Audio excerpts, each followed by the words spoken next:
Hello everyone. My name is Elise. Welcome to my channel. I hope you're all doing so good today. I'm doing a book haul. These are all of the books that I have purchased or been gifted or pre-ordered in the year 2025 so far, and I'm very excited. I have purchased a decent amount of books already in 2025. I normally purchase a lot in January because I'm taking advantage of all the end of year sales that are going on.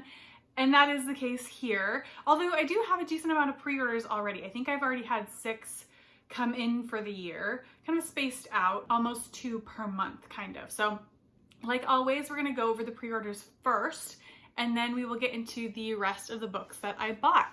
So I'm not doing them in publication order or anything like that. I've just stacked them from smallest to biggest, and we're gonna go over them that way. So first book that I have pre-ordered for the year was Unusual Fragments. This is by Two Lines Press. It's in their Calico series. I collect this series. I feel like I talk about this all the time because I pre-order every single one and they come out with 2 a year. This one is an anthology that's all Japanese stories that are about alienation. So a mix of authors, a mix of translators, and I'm really excited. This one says it has humor and a terrifying force. So very much intrigued. I know one of the stories is about a storm chaser. Another one is about a woman who has an extremely small husband. I'm so excited. I think this is going to be a fantastic edition, and I really love that cover. It's giving very creepy, spooky vibes. So that is Unusual Fragments. Then we have The National Telepathy. This is by Roque Larraquy, and it's translated by Wynne, published by Charco Press. So this one takes place in 1933 in Argentina, I believe, and we're following a businessman, Amado Dam, who is trying to create the world's first ethnographic theme park. So he is collecting all of these artifacts, but those artifacts include human beings. So I'm sure there's stuff going on there, but there's also a sloth, hence the cover of the book. There's a sloth who has the capability to elicit these telepathic, extreme erotic desires in people, and that sort of creates chaos once the park opens. Such an interesting premise. I can't wait to read this one. And Charco Press this year has a ton of bangers coming out. I'm so excited about almost every book that they're publishing in 2025, but this one was the one that really rose to the top as like I have to pre-order this above all else. So that is The National Telepathy. Next up, we have The Mysterious Disappearance of the Marquesa of Loria. This one is by Jose Donoso, and it's translated by Megan McDowell and published by New Directions.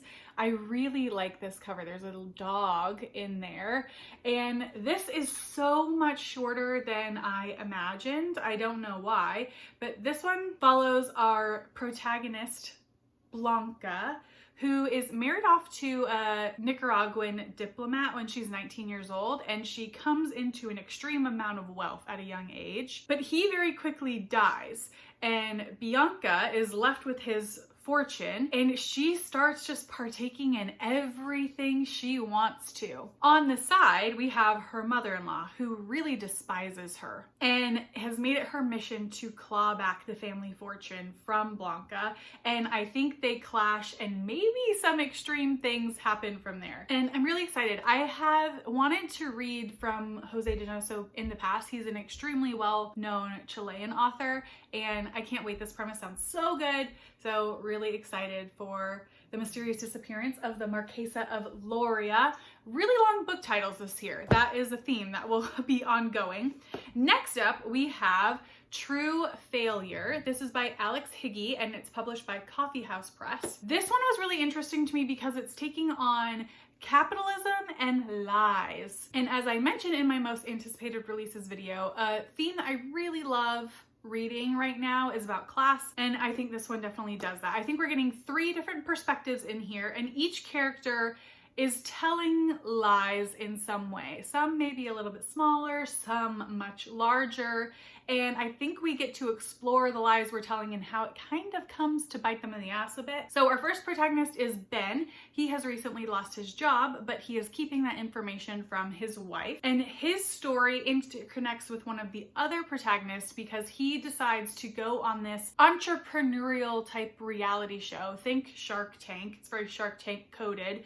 The producer of that show is one of our other protagonists, who is Marcy, and she has taken a leave of absence from the show, and the reason that she is presented to her colleagues for taking a leave of absence is not the whole truth. So that's her kind of secret or lie going on. And then we also follow Tara, who is Ben's husband. She runs an at-home daycare center or something similar to that, and she is lying to the parents of the children she cares for about what the kids get up to every day. I just think this premise is so intriguing, and I do think this is going to have a humorous tone underneath. I don't think it's going to be too heavy or dark, and when you're taking on themes like this, I think that almost like chipper, sarcastic tone works really well. So I'm hoping this will be a really good fit for me. So that is True Failure.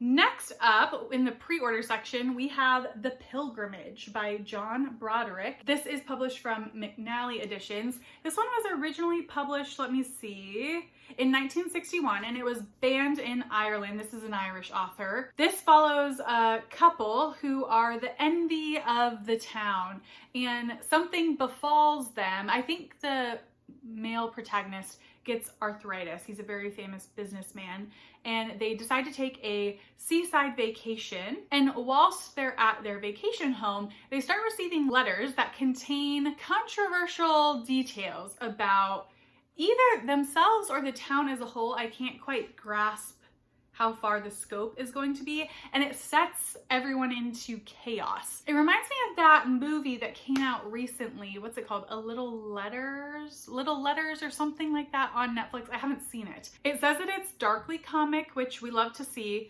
and I'm really excited for this. There's just something about this that is telling me I will love it. And I can't even put my finger on why, but I guess we shall see if I have manifested something or not after I've actually read it. So that is The Pilgrimage. Also, such a stunning, strange cover as well. Maybe that's all the pre-orders, unless I'm forgetting one, which honestly could be a thing because I've maybe not done the best job of keeping track of these, but we're gonna say that's all the pre-orders for now. So let's head into some of the books that I have purchased for myself. I went to Finney Books, which is a lovely independent bookstore in Finney Ridge if you're located in the Seattle area. It has such a vast collection of independent published books.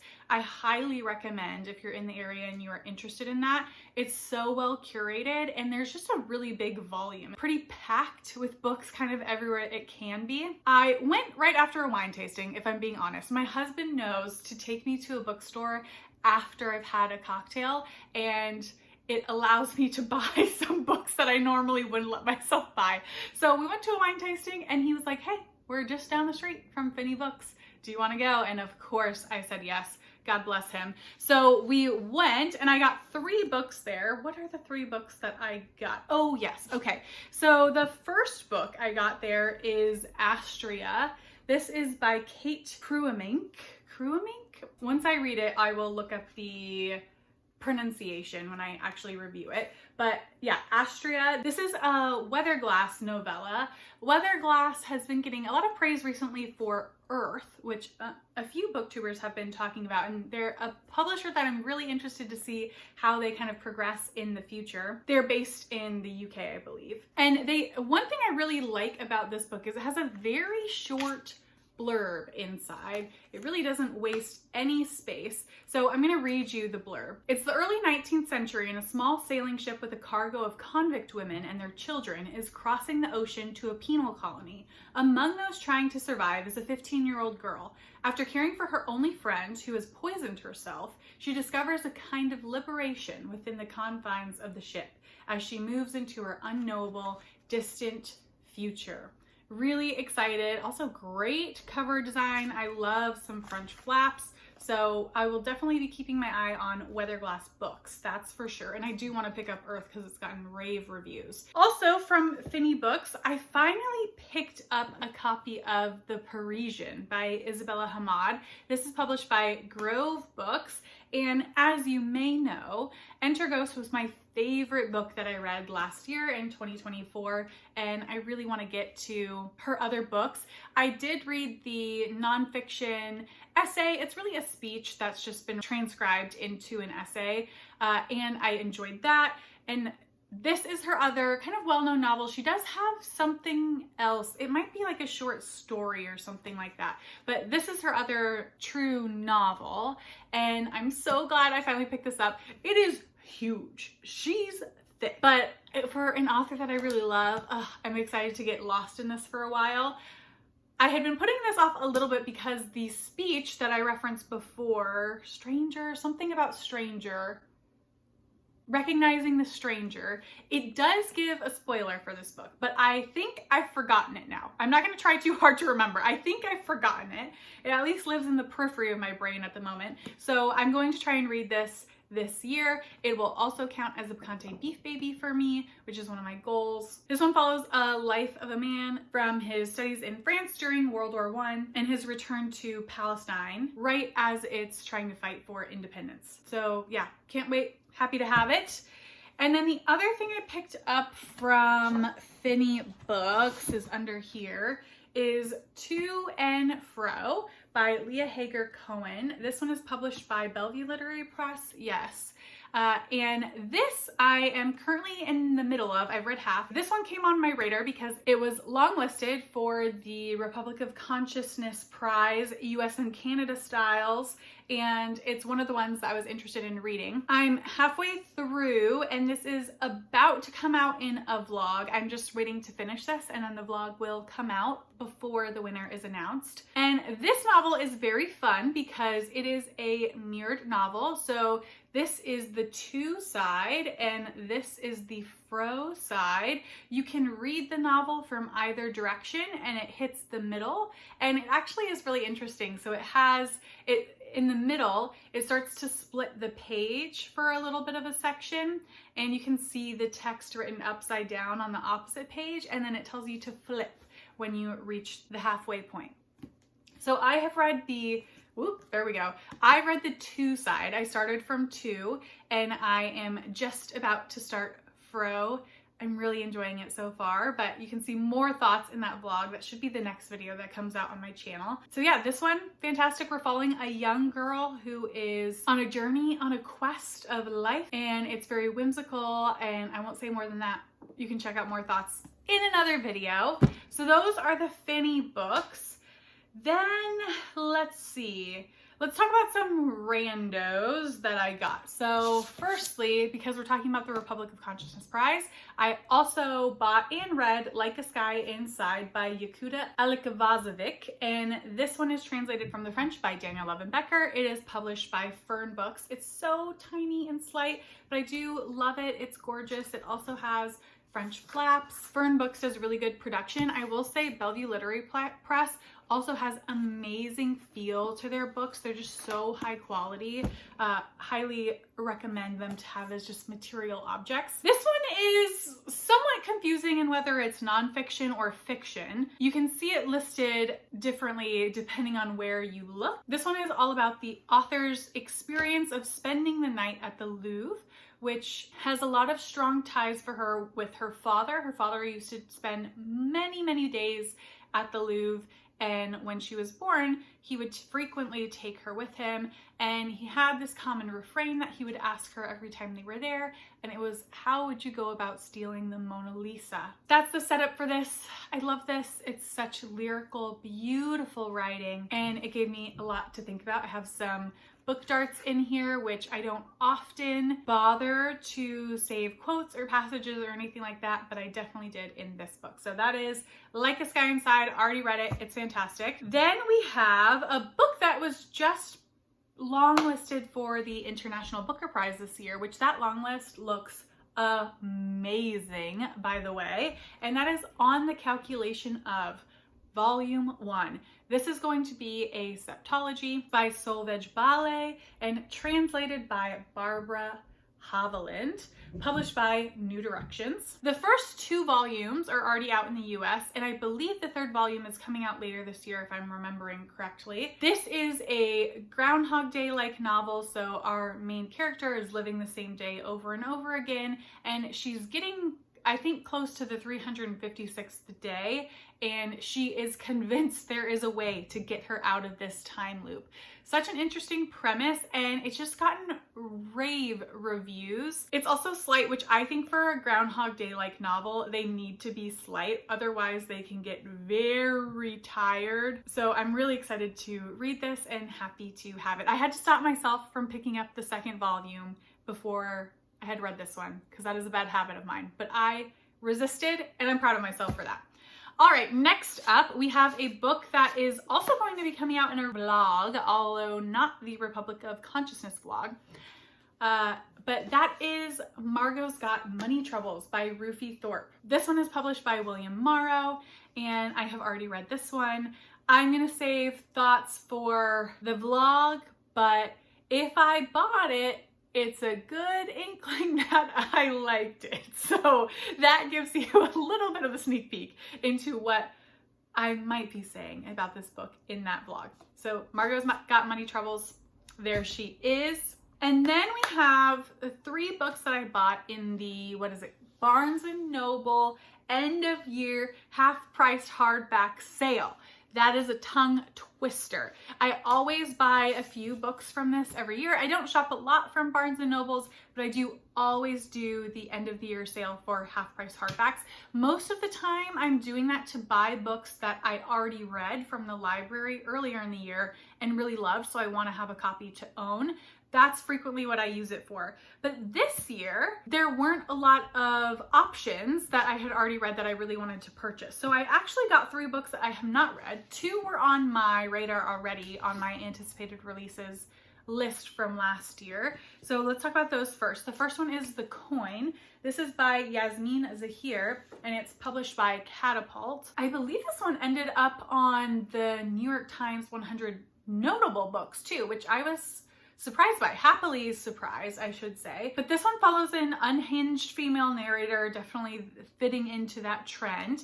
We're following a wealthy Palestinian woman who is living in New York, and it says that she becomes preoccupied with purity and cleanliness and something else, and self-image. And I do find it interesting when we have these characters who are increasingly feeling like they're losing control of their lives, so they try to grasp onto these illusions of control in their tangible lives.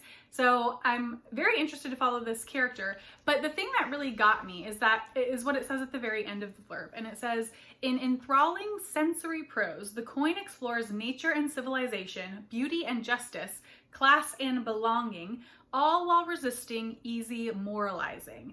So first of all, those themes are interesting themes to me, but I love that it says while it's not trying to be moralizing, I don't really like didactic, moralistic stories. So that leads me to believe that this could be a good fit for me. So that is The Coin. Next up, we have Olive Days. This is by Jessica Elisheva Emerson, published by Counterpoint Press, which is an imprint of Catapult. So this one, I think, is talking about desire and longing, which is why I was interested in it, but I think it also has a religious element. Yes. So this one is about a young mother who's living in an Orthodox Jewish community in Los Angeles, and she starts an affair during a night of wife swapping. That's right. Okay, that premise sounds so interesting. It says it's balancing lust and religious devotion, which seem to be at odds. So how this will come together, I'm excited to find out. So that is Olive Days. And then the last one I picked up in that sale, simply because everybody, it seemed, loved this book, even though I will admit this is not a book that, based on the blurb, I would read, but so many people loved it that I felt like I just had to try, and I got it for half price, so it seemed worth it. And that is Glorious Exploits by Ferdia Lennon. This is published by Henry Holt, And this is historical fiction, which I don't read a lot of. This one takes place in the island of Sicily during the Peloponnesian War, and our two protagonists decide that they would like to put on a play of the great playwright Euripides. So they want to put on Medea, and they use the prisoners of war that are being kept in a quarry, I believe, to put on this play of Medea, and we go from there. Again, not a premise that would normally intrigue me, but so many people love this. I felt like I just had to give it a shot. Also, this cover design is just a genius. The googly eyes, I mean, can you believe? I love it so much. Happy to have it, and I will be getting to it, I think probably in the next couple of months, I would imagine.